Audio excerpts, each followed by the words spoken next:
Hello, everybody. Hello. We hope. I'm sorry. I'm sorry. I'm just not. Everybody, for you know, we have a teleprompter, and it's just not working. Oh, I see now. It's jammed. Yeah. Sweetums, can you get on that, please? Somebody, Ruby, if you could just kick it, just hit it. Thank you, everybody, for joining us. You always give me when you do things like that. So I was like, I'm about to get up and So hit bad. stuff. You're a good actor. That's where it comes in. We appreciate you joining Hello, us. everyone. Thank you for episode 12. Yeah. Wow. 12, right? Wow, it is We're on episode 12. It Oh my is. gosh. Oh man. That's That crazy. is so cool. Yeah. That is so cool. Yes, you're right. It's episode 12. I didn't even write Fozzie down. Fozzie. Yep, we're on episode 12 here. That's amazing. That is pretty cool. We have gotten here thanks to all of you. Yeah. Thank you so much for joining us and being a part of this adventure, this wonderful rainbow connection of ours that we like to do. Yeah, and we notice all of your comments and the things that you send in, and we're so excited to just keep growing in this community and making more friends. Yeah, as this goes on and grows,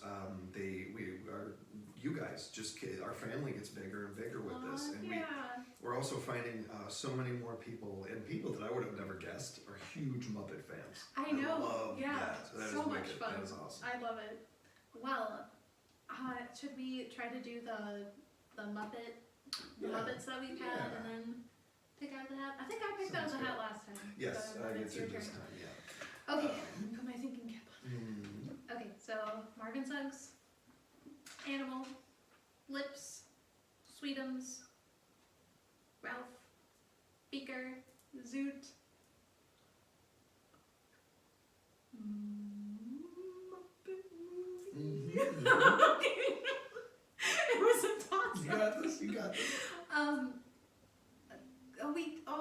Gonzo, Clifford, Fozzie. Oh, well done. Nice. It's gonna get harder and harder. It's gonna get really hard. Yeah. I'm glad you're doing it. Right. That's gonna be fun. At least you're keeping track. And I'll be here to help. I'll be definitely here to root Well, you out of we that. don't have to keep track of the facts or quotes because they're tied. Yep, they are tied. They are always Indefinitely. So good. Thank you to all you listener, our watcher actually, watcher 455 for pointing out that we are even. We are even. Thank you. Always on top of it. Alright, you get to pick out of the Muppet Fact / quote hat. Let's see what we got. Really sets the tone for the episode. It really does. And I feel like I keep getting quotes, so, good. I was just going to say, I hope I get a fact. I got one. Ooh, tied. Oh, cool. We get to focus on someone we don't get to very often. Ooh, okay. Frank Oz is famously known as the voice of Miss Piggy, and as some method actors do, he created a backstory of Miss Piggy's childhood. Here's a direct quote from Frank Oz in 1979 to the New York Times on Miss Piggy's backstory. She grew up in a small town in Iowa. Her father died when she was young, and her mother wasn't that nice to her. She had to enter beauty contests to survive, as many single women do. She has a lot of vulnerability, which she has to hide because of her need to be a superstar. Oh, Miss Superstar. Piggy. I love that. That doesn't. Superstar.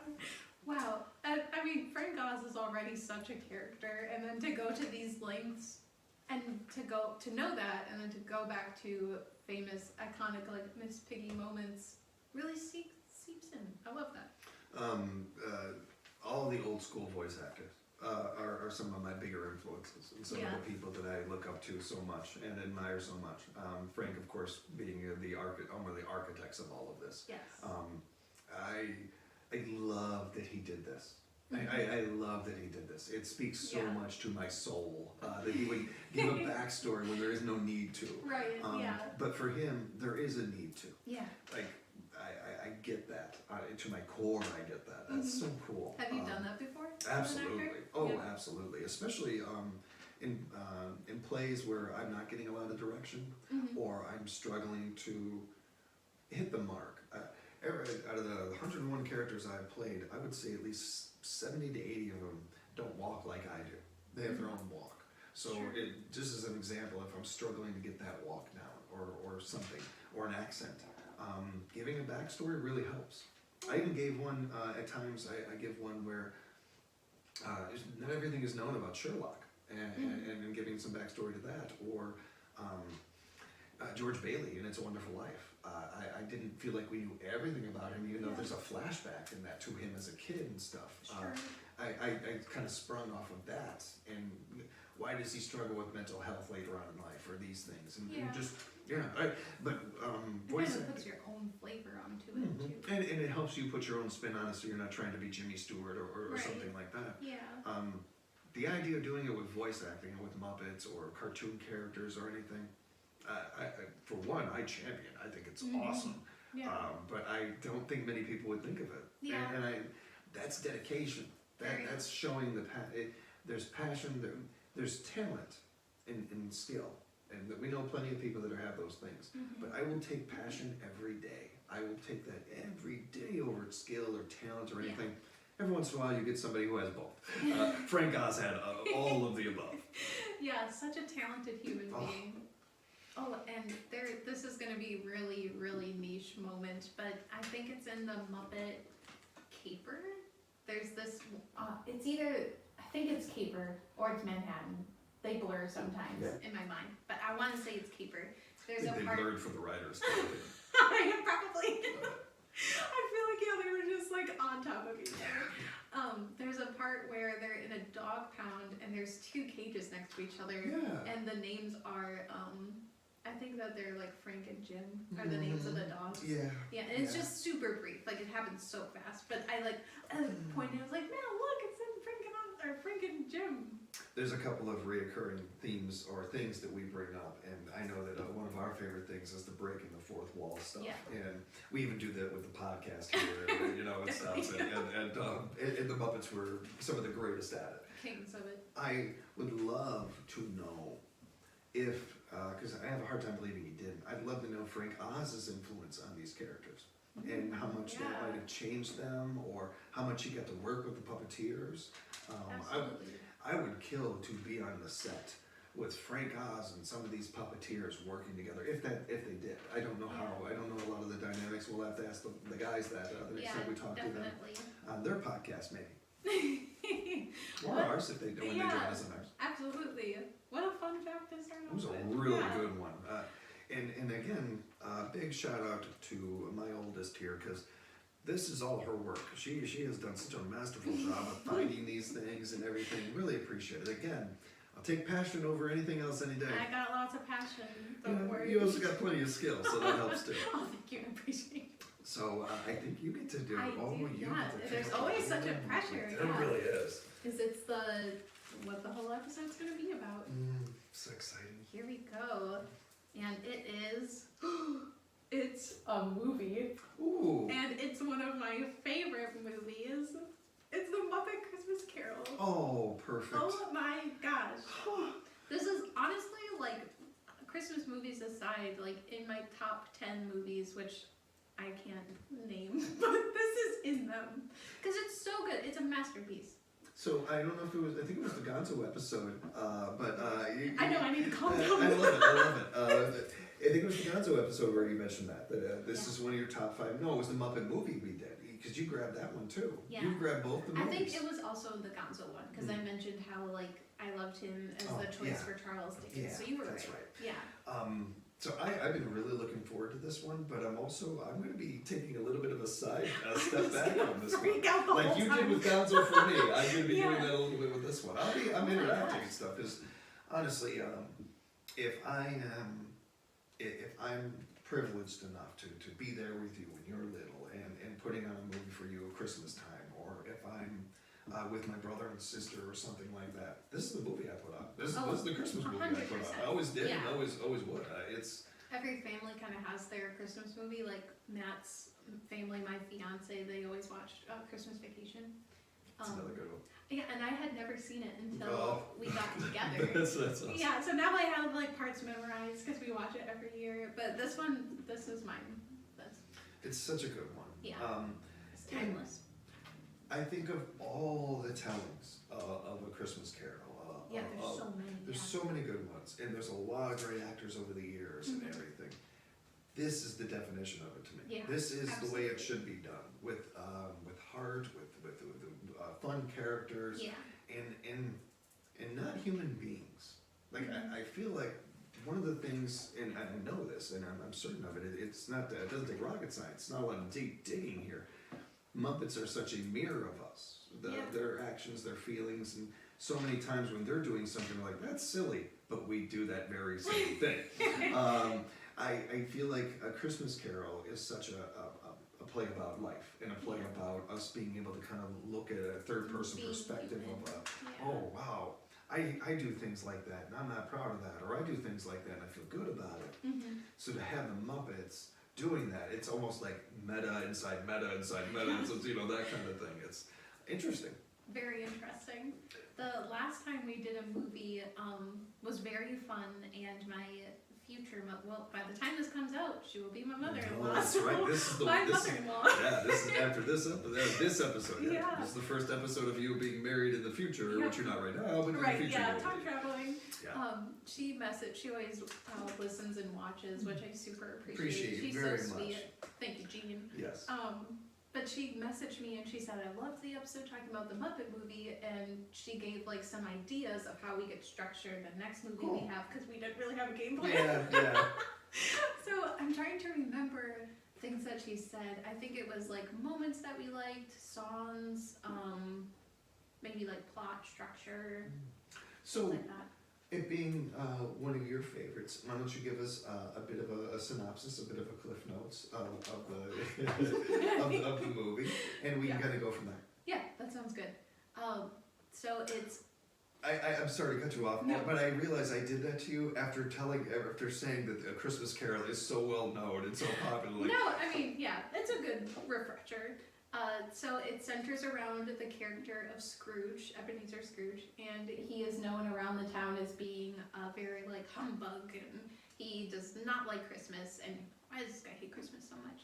And his business partner, Marley, I can't remember if he like recently passed away or he's been deceased. Yeah.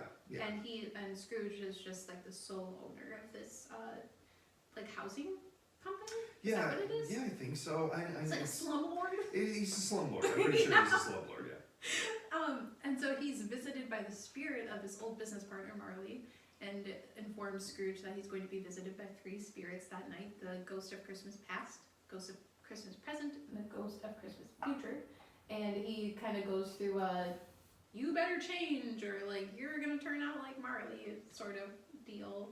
And yeah, so during the movie we are taken through Scrooge's past, his present situation, and then what his future is going to be if he doesn't change his ways. And Gonzo and Rizzo are our faithful narrators during the whole thing. A lot of fourth wall breaking, and there's a lot of great Muppet casting, and Michael Caine.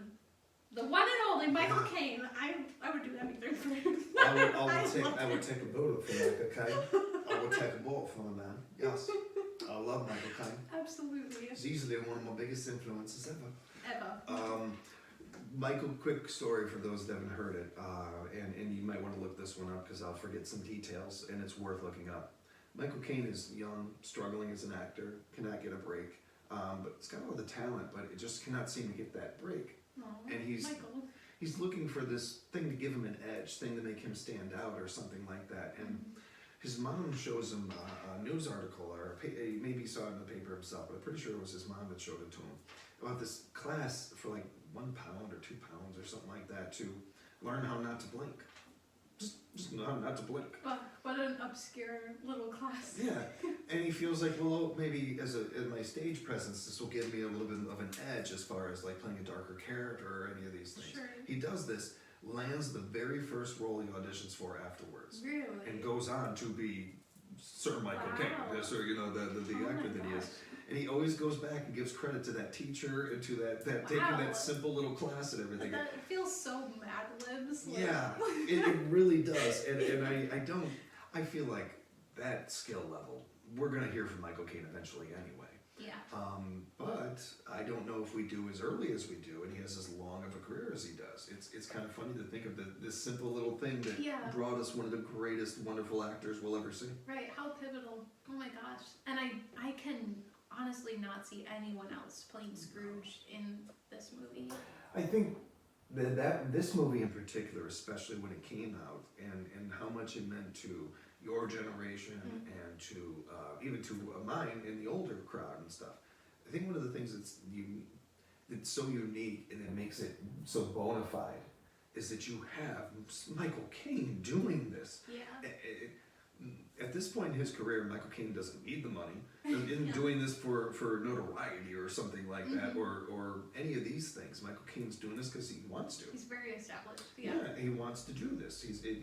I'm sure the paycheck don't hurt, Right, but it's not because of the paycheck. To see him as a part of this, you almost have to take it serious. You almost have to take it, or maybe not serious. But he brings that tone to a legitimacy to it. Yeah. Yes, and a tone. Oh, I'm paying attention now. Yeah. Michael Caine speaks, and you're listening. You are brought. Not every actor can do that. Not every actor has that clout to bring that to a character.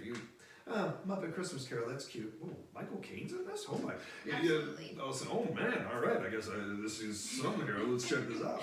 I'm not a super big fan of like movies being recreated, Yeah, especially me if too. they're so good. But if like 50 years from now or something, they're like, all right, maybe not 50 years, but a few decades from now, they're like, we should recreate it so like this generation has a Muppet Christmas Carol.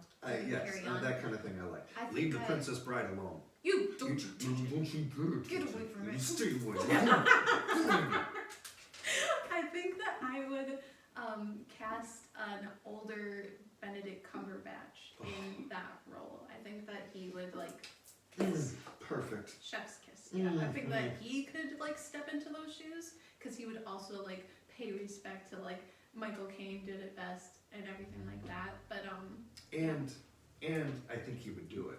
yeah, I think he's absolutely proven he would do it. Yeah, I think he's proven without it. a doubt. I think one of the things that I love so much about him, and for integrity's sake, I've gone on the air and I've talked about this a number of times. I think that right now in 2023, he's the best actor in the game. He's so good. Like period. Like Can't say I don't think there's a better. I think that there's lots of thousands of great actors. His spectrum is just insane. It's Yeah. so good. And his willingness to do so much. Like he still has such a loyalty to the BBC that does BBC shows and movies and things that he doesn't have to, Yeah. but he wants to. He loves He's a working. stand-up guy. He's already got a decent career going. He goes and does voice work and stuff and these things. Yeah, I think he's proven that if he likes something, if he can get in front of him and he likes it, Yeah. he'll do it. He's got a fun movie, Wes Anderson movie, I believe, that just came out on Netflix. That I'm dying to see.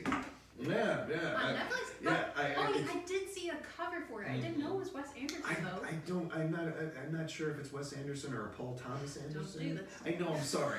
I think because of you, I thought of that right away, and I'm like, ooh, I don't know. Right. But it looks good. It's him Yeah. and Ben Kingsley. I mean, Ooh, yeah. my God. Yeah. I cannot wait We'll to have see to it. look into that. So I love the reimagining of this already Yeah. with him as that part. It's a nice tribute to Michael Yes. Caine. Yeah. Aside from that, Michael Caine, that's Scrooge. Absolutely. The other famous characters are played by which Muppets? So Bob Cratchit is Kermit, and Mrs. Cratchit is of course Miss Piggy, and Charles Dickens is Gonzo. The Marley. It's interesting what they did for this one because Marley is one person. Yeah. But then it's I always goof up their names. Like it gets so fuzzy inside my head. It's Waldorf and Oh yeah, Waldorf and oh, now I'm doing it. Yeah. I almost said Waldorf and Grimace. Like that's not it. It's a no, I'm marketing kicking idea, I myself. guess. I'm gonna be editing this and just screaming the name like, why aren't you getting it? Walter and Yeah, is it Waldorf. Did we just say that? Walter and Waldorf? Is it no. Anyway. Anyway, we you know who we're talking You know what we're talking Yeah, about. I love how they made Marley into those like two, so Yeah. then they were chained together and everything. That was so clever. It was a nice way to insert them into stuff. We don't get to see them in a Yeah. lot of those kind of things either, so that was pretty cool. Absolutely. And other characters, Fozzie is Mr. Fozziewig, and Scrooge's like first job. And Sam the Eagle plays Scrooge's teacher in his past. I can't think if there's any other like There's other actors in the movie, but I can't think of their names off the top of my head. I do think that it's one of those ones where it's perfectly cast, Absolutely. including the Muppet roles, including Yeah. the Muppet, the characters that the Muppets that they chose to play certain characters, along with obviously a Michael Caine or something like that. It's. I was thinking about this as well, one of the things. Would you recast anything when we're doing the movies? Yeah. They're like, oh, would you recast or would you have this Muppet play Like this the special character? stars. And And I can't think of anything that I don't think so either. I would change about it. So much of these kind of things, when I do that in my head, and they see a great movie, but that one role, I wish they would have cast so and so in that role or something. Later on, when I'm thinking about that thought, it's well, that could have changed the dynamic or the chemistry here, or behind the scenes things or something. So I think with a movie like this, it's good as it is. I agree. I don't think I wouldn't change a thing about it. It's a masterpiece. I can't stress that enough. It's a timeless classic masterpiece. And I think that jumping back on the Michael Caine train, I think he was such a perfect actor for it, because not a lot of actors can engage with a Muppet, and so much so that you just forget you're watching a Muppet movie. It's amazing how well on-screen chemistry he has with those Muppets, and to just imagine how serious of a roles Michael Caine has played, and now he's coming here and he's acting alongside these Muppets and taking it just as seriously. It's amazing. He takes such a depth to his characters, the work that he puts into playing these roles. I was watching an interview and him even talking about playing Alfred, in Batman. And there's a character, well, it's Alfred. I mean, Alfred's pretty one-dimensional. It's not to Michael Caine, not to him. He played that character like he would, nobody had ever played Alfred before and stuff. Alfred, that's who I think Absolutely. of. No, all credit to Michael Keaton's Alfred, the great actor that I never can remember his name, but he was very good and did a great job in the Michael Keaton, Tim Burton ones and everything. But it's Michael Caine is Alfred. That's a hands down. Jeremy Irons even did a nice job, I thought, but unfortunately he did it after Michael Caine. And there's Michael Caine and Jeremy Irons is amazing. Jeremy Irons, I would kill for this much of Jeremy Irons' talent. But Jeremy Irons is, I think that even he would say is maybe a step, right, just a hair, but a step below where Michael Caine is. And Michael Caine does a role, it almost becomes his. Yeah, absolutely. I don't know, I would, if I was an Englishman who was older, if I'd even want to play Alfred after Michael Caine has played it. That's all I'll be a bad guy. We gotta retire this character. Yeah. I think I could talk about Michael Caine all day, so I should step back from it. One of my favorite, there's so many Muppet mechanics in the Muppet universe that I love, and one of the top ones that I think of is the amount of work that went into the Christmas present Muppet. Because right when he gets on screen, if you really watch, you can see him slowly turning gray. That's one of the most magical things I've encountered in movies. It's so cool, and it's just as cool that you notice that though. I don't think a lot of people do. I know I did. I've seen it so many times. Yeah, that's cool. But it's not the first time you've mentioned something like that. I think when we were talking about in the Gonzo episode, we were talking about Gonzo getting old, and I thought that was pretty unique and cool. We don't get to see that stuff very often with them. It's a little bit like with a cartoon character when you see Bart or Homer in a different set of clothes, or something. It's weird. You don't get to see it very often. Right. Yeah, and just to know that, I can't imagine the amount of work that went into that, because the Ghost of Christmas Present has a huge beard, and that's primarily what you see, the grays coming in. So to know that they had to switch those out, and everything, and the amount of attention to detail that went into it, that's also a huge reason why this movie is so timeless, because so much care and love and attention went into every single detail. When I watch, because usually every time of year around this time of year, there's a couple of movies I watch. I don't get to do it every year, but I love the Tim Burton Sleepy Hollow. I love that movie. Oh, yeah. Johnny Depp. Yeah, Christina Ricci, Christopher Walken. I love Christopher Walken. Anything with Walken. Walken as the Headless Horseman. I mean, come on, it's pretty good. And A Nightmare Before Christmas. I just love that movie so much. Yeah, Jack Skellington's your guy. Yeah, when I'm watching those, one of the things that I enjoy about it is thinking of all the energy and work and time it takes to make these things. And that we're still, while it took them a lot of time to make, we can spend just as much time appreciating We can spend just as much enjoying and taking it in, and it almost makes it like when you finish a book, like, and you feel good. You feel good, even if it was a bad book. You feel good after you finish a book. Like you just ran a mile. You feel like you accomplished something.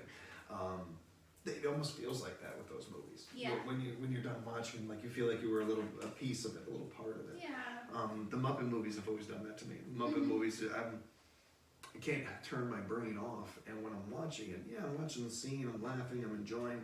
I'm also thinking, are the puppeteers under here? Or with this one, did they go up here with it? How did they get the perfect camera angle so that you can get away with all these things without seeing a hand here or a stick move or something? Even going back to the old TV show, I thought it was amazing how you didn't always see the sticks. You didn't see a lot of that stuff. The work that the puppeteers do on these shows, I don't feel like we can wrap our minds around how great it is. Yeah, You've touched on it a couple times, Yeah. but I don't think even myself, the way is nerdy and dissecting as I can get about these things, did I even understand half of it. Yeah, it's truly amazing. And I was just thinking of like one of the reasons why I love this movie so much and why I keep coming back to it and it doesn't get old as many times as I've seen it.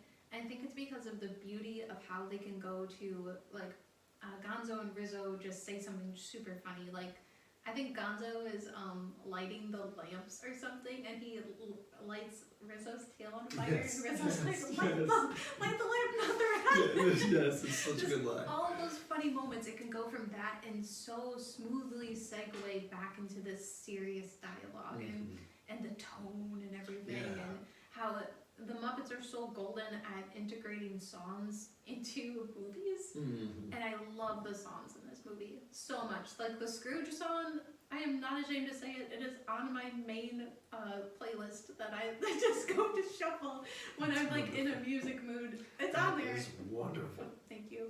We're friends now, all of us, so I can say things like This is a safe place. Yeah, this is definitely a safe place. Yeah, but the music's just beautiful.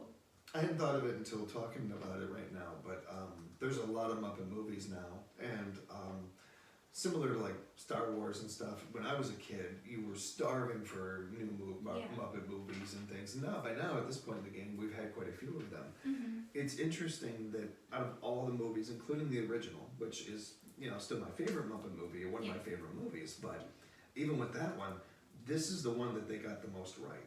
This is the one that's probably a 10 for 10. Out of all of them, they're all good in their own ways, and there are some that are better than others. Yeah. But I don't think any of them are a 10 for 10. I think this one is a 10 for 10. I think there's nothing I would change about it. They got everything right. I totally agree. It's so difficult too. Even at the time that they're doing this in early 90s. 1992. Yeah, early 90s. When they're doing this, A Christmas Carol's been told a lot.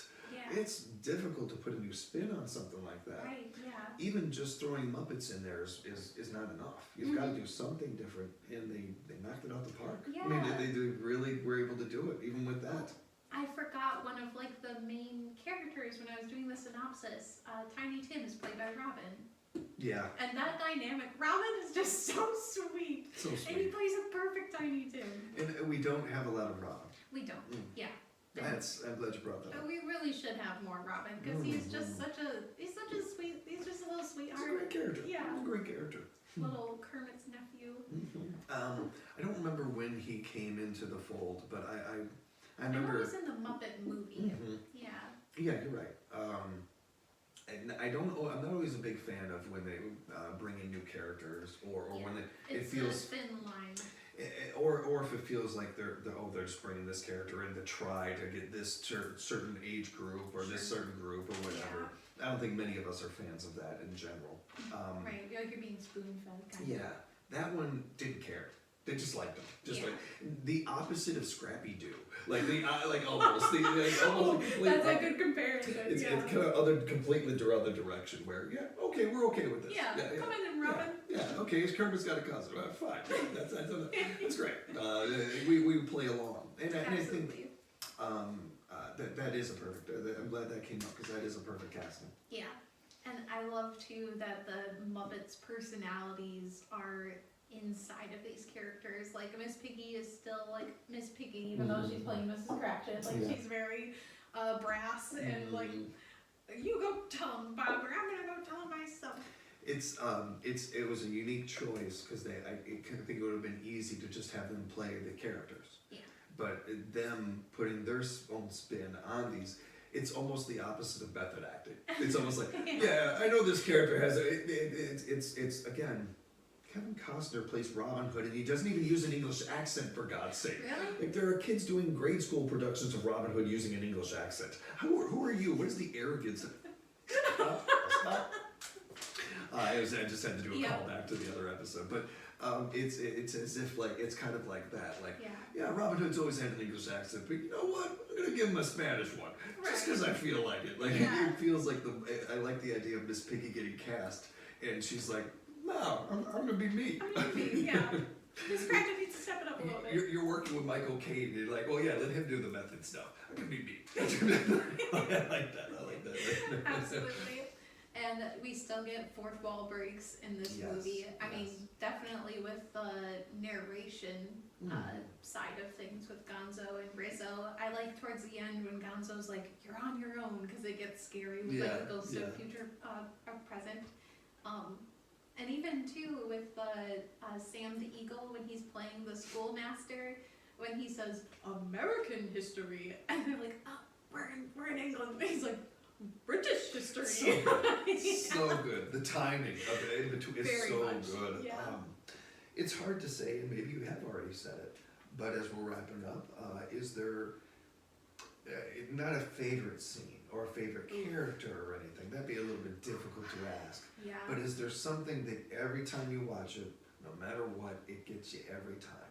Yeah, I think I do, like we've explained, I'm hyper empathetic, so I cry a lot. Yeah. And I think the moments that always get me in this movie is when the ghost of Christmas Present is leaving, because you just love him so much. Like he's so great, and it's somebody like a Muppet I would love to see more of. I think during that whole part when he's around, like those are some of my favorite moments, and also when maybe there's more than one. When him and his partner, spoiler alert, are like breaking up. Yeah. That song that she sings, that I found out the hard way, that song is cut out when it's like put on TV. Yeah. Because I was waiting for it when I was watching it on TV, and then they like skip over it. Yeah, I don't know why. Probably a time sensitive thing. Probably. Fit it into a 2-hour block or Right, whatever. probably. But during that's sad. And then also when Scrooge is pleading with the ghost of Christmas to come, right? When he's like, I'll change my ways, spirit. That part always. That's gets me good. too. That actually, now that you He's say that. such a good actor. Like, oh my gosh. That part gets me too. I hadn't thought of that.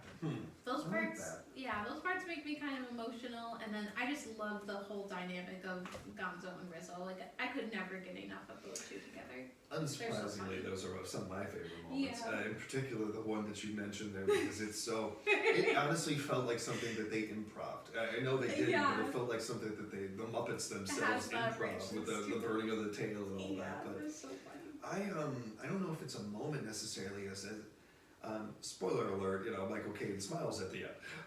But all that, and you don't get to see happy Michael Caine very often. Yeah. And for a Muppet, anything the Muppets they do, commercials even, it's the Muppets I'm focused on. Mm-hmm. But this is one of the few moments where I am focused a little bit more on the actor. Yeah. And I don't feel like you get to see a loose, happy Michael Caine very often. And I love that so much that we get to see some of that. And even if it is a character, because in that moment, as good as that man is, and as much as I believe that he's never phoned in a thing in his life, I feel like you get to see actually Michael Caine smiling, Michael Caine laughing and having fun. Like he's playing the character, but I feel like it's more of him coming out in that moment. Right, he gets to be with these Muppets and be kind of immortalized. Yes, yeah. That is a tricky word. It is. I'm glad you said it. But he's gonna forever live on in this movie. Yeah, absolutely. Yeah, absolutely. And it does hit a whole new genre of people when little kids kids are watching this and everything, and like seeing this guy, and they may not know who Michael Caine is, but as they get older and become adults, they'll see him again in movies and stuff, and be like, oh, that's the guy from the Muppet. I feel like that was definitely the case for me. That's cool. That's very cool. I love the idea of generations of kids finding out about Michael Caine through A Christmas Carol. Yeah. That's a fantastic way. Absolutely. I don't know if he'd rather be Alfie or one of his iconic roles, but I think that he would like that. I think so too. Yeah. Oh, I could talk about this movie forever, but you guys have other things to do. Yeah. Probably let it go.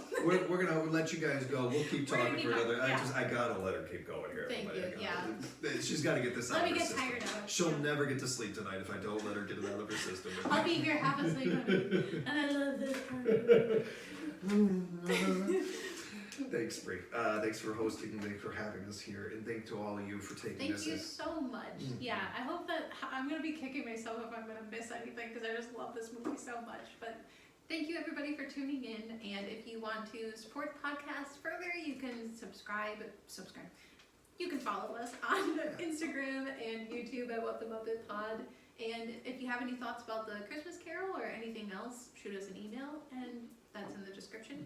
And yeah, we hope to hear from you and answer comments and everything. We'll meet you back here next Monday, and we'll get Muppety together, everybody. Thank you so much. Sounds great.